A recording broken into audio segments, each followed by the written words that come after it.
Hello everyone, and welcome back. Hi everyone. It is wonderful to have you with us again. Ron, I have brought coffee today. That smells good. It is warm, strong, and slightly dangerous. Dangerous? Yes. I drank 1 cup before this, and now I feel ready to reorganize my entire life. That sounds productive. Or unrealistic. We will find out later. What were you doing while you made your coffee? I was looking out of the window. The morning sunlight was coming through the clouds, and I saw a plane in the sky. That sounds peaceful. It was. Then I imagined where the plane was going. Where did your imagination take you? First to Rome. Then to Tokyo. Then to a quiet beach somewhere with no emails. A beach with no emails sounds like a perfect destination. Exactly. But then I thought about the environmental impact of flying. And the peaceful moment became more complicated. Very complicated. I love traveling, but I also worry about climate change. I think many people feel the same conflict. That is why today we are talking about air travel. Is it one of the greatest conveniences of modern life? Or is it a serious environmental problem? The honest answer is that it is both. Yes. Flying has changed the way we live. It has made long distances feel much shorter. A journey that once took several weeks can now take several hours. That gives people opportunities that were almost impossible in the past. People can study abroad, work in another country, visit relatives, or discover new cultures. Air travel also supports international business and tourism. And it can be extremely important during emergencies. For example, someone may need to fly home because a family member is ill. In situations like that, speed is not simply convenient. It can be deeply important. Exactly. Convenience sometimes sounds like a luxury, but air travel can also meet real human needs. I remember when one of my closest friends moved abroad. Was it difficult? Very difficult. At first, we promised to call every week. Did that happen? For about 3 weeks. That sounds realistic. Then work became busy. We lived in different time zones. Our weekly calls slowly became monthly messages. I know that feeling. After 2 years, she came home by plane. I waited for her at the airport. What was that moment like? Emotional. I saw her coming through the arrival gate, and suddenly those 2 years felt very real. Did you cry? I tried not to. And? I cried before she even saw me. That is understandable. A plane brought my friend back in less than a day. It is difficult to ignore the value of that. Air travel connects people in a very personal way. It also allows us to experience places instead of only reading about them. You can study a culture through books, but being there feels different. You hear the language around you. You notice how people greet each other. You taste local food and see ordinary daily life. Sometimes the small details teach you the most. Such as? How people drink coffee. How they use public transport. What time shops close. Or how seriously they take waiting in line. Yes. That can be a cultural lesson. Travel can make us more open-minded. Open-minded means willing to consider different ideas and ways of living. Exactly.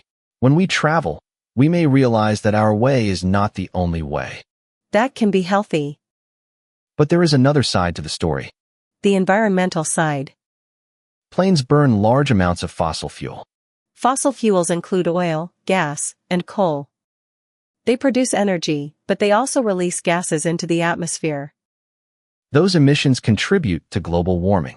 Emissions means gases that are released into the air. Air travel is not the only cause of climate change, but it is still part of the problem. Especially because the number of flights around the world has grown. More people can now afford to travel, which is positive in one sense. But more flights also mean more pollution. That creates a difficult question. Should people feel guilty about flying? Guilt is complicated. I sometimes feel guilty when I book a holiday. What goes through your mind? I think, do I really need this trip? Then another part of me says, you have worked hard. You deserve a break. Both thoughts can be true. That is the problem. I want to enjoy life, but I do not want my choices to harm the planet. I think the goal should be awareness rather than constant guilt. What is the difference? Guilt often makes us feel bad and powerless. Awareness helps us notice the effect of our choices. So guilt says, I am a bad person. While awareness says, this choice has an impact. Is there a better option? That feels much healthier. It also leads to more practical decisions. For example, if I want to travel to a nearby city, I can check whether a train is available. Exactly. You can compare the time, price, comfort, and environmental impact. Trains are often more relaxing than planes. There is usually less waiting and fewer security checks. And I can watch the landscape through the window. You can read, work, or listen to music. I once took a long train journey on a rainy afternoon. That sounds cozy. It was. I had a window seat, a cup of tea, and a book I actually read. That last part sounds surprising. It was a major personal achievement. How did the journey feel? Slow, but in a good way. I did not feel like I was losing time. I felt present. That is one benefit of slower travel. We often treat travel as something we need to finish quickly. We focus only on arriving. But sometimes the journey itself can be meaningful. That does not mean trains are always possible. Of course. If you are crossing an ocean, the train may not be very helpful. Or if you have limited time, flying may be the only realistic choice. So the solution cannot be never fly. For most people, that would be too simple. Real life is rarely simple. A more balanced approach is to fly when it makes sense and avoid unnecessary flights. Unnecessary means something we do not truly need. Some business trips, for example, can be replaced by online meetings. We learned that during the years when many people worked from home. A video call is not perfect, but it can save time, money, and emissions. On the other hand, some face-to-face meetings build stronger relationships. True. The point is not to replace every trip. It is to stop and ask whether the trip is worth it. That phrase is useful. Is it worth it? It means, is the benefit greater than the cost? Exactly. Is a 2-hour meeting worth a return flight? Perhaps not. Is visiting a family member after 3 years worth a flight? Many people would say yes. That shows why personal situations matter. Environmental choices should not ignore human needs. But convenience can also become a habit. What do you mean? Cheap flights sometimes encourage people to take very short trips without much thought. A weekend flight can feel as normal as taking a bus.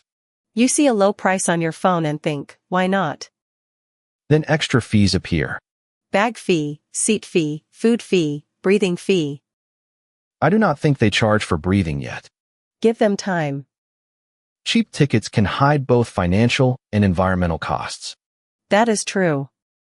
When something feels cheap and easy, we may do it more often. This is called a rebound effect. That sounds difficult. The idea is simple. When something becomes cheaper or easier, people may use it more. So even if planes become more efficient, total pollution may still rise if the number of flights grows. Exactly. Wow. That makes sense.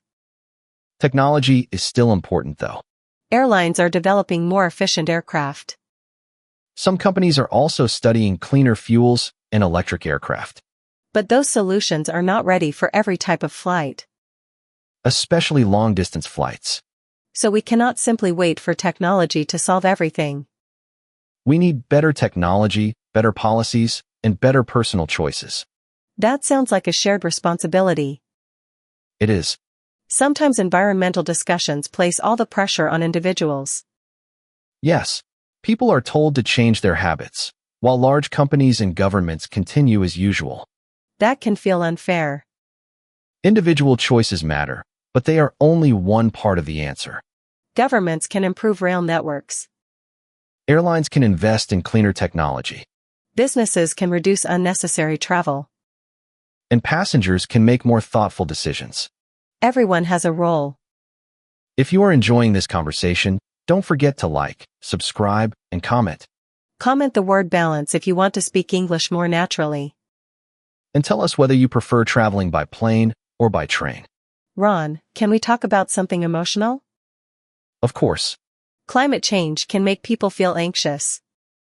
Yes. There is even a phrase for that, climate anxiety.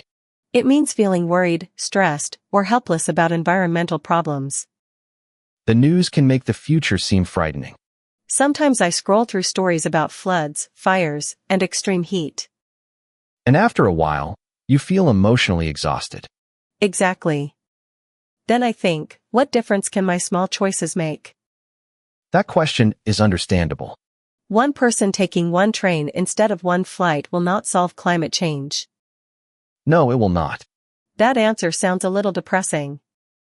Let me finish. Sorry. One small choice will not solve the whole problem, but it still has value. Because it reduces some harm? Yes. It also helps create a new habit and sends a message about what people want. So individual action is not the complete solution, but it is not meaningless. Exactly. We should avoid two extremes. What are they? The first is believing that one perfect person can save the planet. That creates too much pressure. The second is believing that nothing we do matters. That creates hopelessness. A healthier position is somewhere in the middle. Do what you reasonably can, support larger changes, and accept that you cannot be perfect. Well said. That idea also connects to learning English. How? Learners often think they must speak perfectly before they speak confidently. But perfection is not a realistic starting point. You build confidence by using the language, making mistakes, and trying again. Exactly. Progress usually comes from consistent effort, not perfect performance. Consistent means continuing to do something regularly. 10 minutes of English every day may help more than 4 hours once a month. And one responsible travel choice is better than making a perfect plan and doing nothing. That is a useful comparison. So what practical choices can travelers make? First, consider whether another form of transport is possible. Especially for short or medium distances. Second, take direct flights when you can. A direct flight does not require you to change planes. It often uses less fuel than several connecting flights. Third, take fewer trips and stay longer. Slow travel can reduce the number of flights and create a deeper experience. Instead of visiting 5 cities in 5 days, choose 1 or 2 places. Spend time walking, sitting in cafes, and observing local life. That sounds much calmer. Fourth, pack light. You always include this tip because you know I need it. How many pairs of shoes did you take on your last trip? That information is private. More than 3? Let us move on. A lighter bag is easier to carry, and lighter aircraft use slightly less fuel. Fifth, use public transport to get to and from the airport. Airports often have train or bus connections. Sixth, avoid wasting food and plastic during your trip. Carry a reusable bottle and bag. And finally, explore places closer to home. We often imagine that adventure must be far away. But a nearby town can still surprise us. You can walk through a neighborhood you have never visited. Try a small restaurant, visit a museum, or sit beside a river. A meaningful journey is not always measured in kilometers. I love that sentence. Shall we practice some useful phrases? Yes. Let us say them slowly. Air travel offers convenience, but it comes at an environmental cost. Air travel offers convenience, but it comes at an environmental cost. I try to avoid flying when there is a practical alternative. I try to avoid flying when there is a practical alternative. A practical alternative means another choice that is realistic and useful. Is this journey really worth the environmental impact? Is this journey really worth the environmental impact? For shorter distances, I would rather take the train. For shorter distances, I would rather take the train. Would rather means you prefer one option. We should focus on progress, not perfection. We should focus on progress, not perfection. That is useful for travel, climate choices, and language learning. So what is our final answer? Air travel is both a major convenience and an environmental problem. It connects families, supports education, creates jobs, and opens the world to more people. But it also produces emissions and encourages habits that may not be sustainable. Sustainable means something that can continue without causing serious harm to the future. The answer is not to feel ashamed every time we fly. And it is not to ignore the problem because it feels too large. We can make thoughtful choices and ask better questions. Do I need to fly? Is there a good train or bus option? Can I travel less often and stay longer? Can this meeting happen online? Is this journey worth it? Those questions will not create a perfect world. But they can help us travel with more care. And caring is a good place to begin. I still want to visit Rome, Tokyo, and that beach with no emails.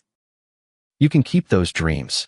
I will just think more carefully before I turn every dream into a plane ticket. That sounds balanced. Thank you for spending this peaceful time with us.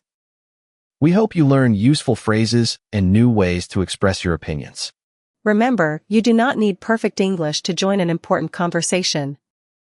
Speak clearly. Take your time. Use the words you know. Your voice still matters, even when your sentences are not perfect. Keep listening, keep practicing, and keep moving forward. Be curious about the world. Be kind to yourself. And travel with care. Have a calm and peaceful day. Or a quiet evening with tea, coffee, and no travel apps. We will see you next time. Goodbye, everyone. Goodbye.